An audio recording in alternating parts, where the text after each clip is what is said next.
बसम अल्लाह अर्रहमान अर्रहीम। अस्सलामु अलैकुम वरहमतुल्लाह वबरकाता। प्यारे नाज़रीन, जहन्नम एक निहायत हौलनाक, दर्दनाक और खौफ से भरपूर मकाम है।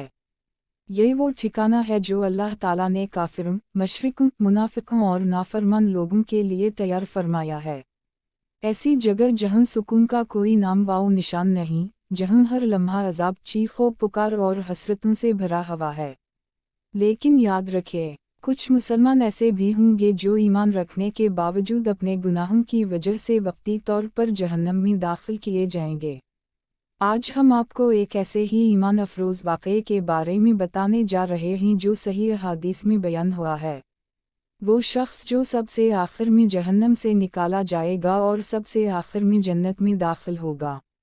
ज़रा तसव्वुर कीजिए, हिसाब वाओ किताब मुकम्मल हो चुका है, पल सिरात उबूर हो चुका है, अहल जन्नत जन्नत की निमतों में दाखिल हो चुके हैं, और जहन्नम के दर वाओ दीवार खामोशी में डूबे हुए हैं। लेकिन इस खामोशी के बावजूद जहन्नम की गहराइयों में एक मुसलमान बाकी रह गया है। रिवायत में आता है कि एक दिन नबी करीम अपने सहाबा किराम के साथ तशरीफ़ फरमा थे। एक सहाबी ने अदब से सवाल किया, या रसूल अल्लाह, किया कोई मोमिन भी जहन्नम में जाएगा? आपने फरमाया, एक ऐसा वक्त भी आएगा कि एक मोमिन अपने गुनाहों की वजह से जहन्नम में एक तवील अरसा तक रहेगा। वो शख्स जहन्नम के शुरू में गिरा होगा। आग, घटन और चीख वाओ पुकार हर तरफ होगी। इसे एक लम्हे का सुकून भी नसीब नहीं होगा। मगर इस हाल में भी वो मोमिन हार नहीं मानेगा। वो मुसलसल पुकारेगा, या हिनान, या मनान। इसकी ये फरियाद एक दिन जहन्नम के शुरू को चरती हुई हज़रत जबराइल अलैहिस्सलाम तक पहुँचेगी। हज़रत जबराइल हैरत से कहेंगे, सुभान अल्लाह, जहन्नम के अंधेरों में भी कोई है जो अल्लाह को उसके प्यारे नामों से पुकार रहा है। वो फ़ौरा अल्लाह ताला के हुजूर हाजिर होंगे और अर्ज़ करेंगे।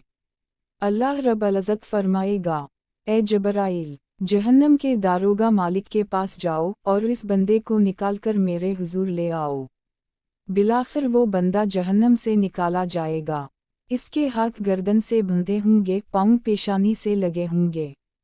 वो जल कर कोयला बन चुका होगा। जब वो अल्लाह ताला के हुजूर पेश होगा तो अल्लाह ताला इससे सवाल फरमाएगा, किया मैंने तुझे बेहतरीन शक्ल में पैदा नहीं किया? किया मैंने तेरी तरफ रसूल नहीं भेजे?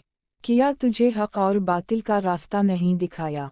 वो बंदा रो पड़ेगा और इकरार करेगा, या रब, मैंने अपनी जान पर जुल्म किया, मगर मुझे तेरी रहमत से कभी मायूसी नहीं हुई। तब अल्लाह ताला फरमाएगा, फरिश्तों, गवाह रहो, मैंने अपने इस बंदे को बख्श दिया। फिर वो शख्स जहन्नम से निकलते हुए कहेगा, वो ज़ात कितनी बाबरकत है जिसने मुझे तुझसे निजात दी। आगे जाकर वो एक दरख्त देखेगा, फिर दूसरा, फिर तीसरा। हर बार अल्लाह से दरख्वास्त करेगा और अल्लाह ताला अपनी रहमत से इसकी बात कबूल फरमाता जाएगा। आखिरकार वो जन्नत के दरवाजे तक पहुँचेगा। जन्नतियों की आवाज़ें सुनेगा और अर्ज़ करेगा, या रब, मुझे जन्नत में दाखिल फरमा दे। अल्लाह ताला फरमाएगा, अगर मैं तुझे दुनिया और इस जैसी एक और दुनिया दे दूँ तो किया तो राज़ी हो जाएगा? वो हैरत से कहेगा, या रब, किया तो मुझसे मिज़ाह कर रहा है। नबी करीम इस मकाम पर मुस्कुराए और फरमाया, अल्लाह ताला भी मुस्कुराए और फरमाया, मैं मिज़ाह नहीं कर रहा, मैं जो चाहूँ कर सकता हूँ। प्यारे नाज़रीन, ये हदीस हमें अल्लाह ताला की बेपनाह रहमत, शफ़क़त और करम का पैगाम देती है। ये हमें सिखाती है कि अल्लाह की रहमत इसके ग़ज़ब पर ग़ालिब है। लेकिन साथ ही ये भी याद दिलाती है कि गुनाह मामूली ना समझो, नीयत को खालिस रखो, रियाकारी से बचो और शिर्क से हर हाल में दूर रहो। नबी करीम ने फरमाया, जो शख्स इस हाल में मरे कि वो अल्लाह के साथ किसी को शरीक ना ठहराता हो, वो जन्नत में दाखिल होगा। प्यारे दोस्तों, आज हमारे पास वक्त है। आज हम तौबा कर सकते हैं। आज हम अपनी ज़िंदगी को संवर सकते हैं।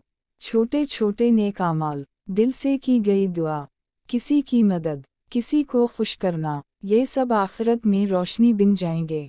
अल्लाह ताला से दुआ है कि अल्लाह हमें अपनी नाफरमानी से बचाए, सीधे रास्ते पर चलने की तौफीक अता फरमाए اور قیامت کے دن ہمیں جنت الفردوس کا وارث بنائے، آمین یا رب العالمین۔